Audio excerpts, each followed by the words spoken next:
Forgiveness is not for the perpetrator, forgiveness is for the victim. And I always ask people when they say, well, how can you forgive the Nazis? I say, just a moment. Do I, as a survivor, deserve to live free from what was done to me? And the answer, of course, is yes.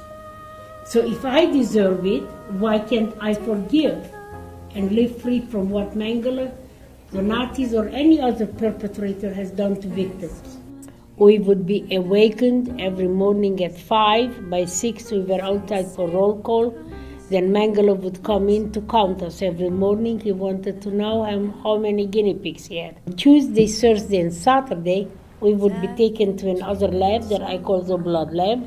There, they would tie both of my arms to restrict the blood flow, take a lot of blood from my left arm, and give me a minimum of 5 injections into my right arm.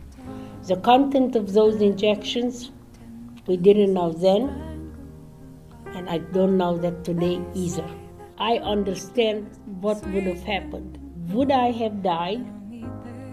My twin sister would have been immediately rushed to Mengele's lab, killed with an injection to the heart.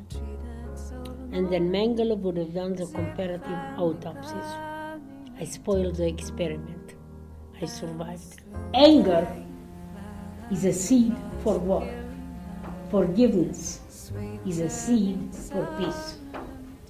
So I would like to spread throughout the world as many seeds, or sow as many seeds of peace as possible. The sweet turning sound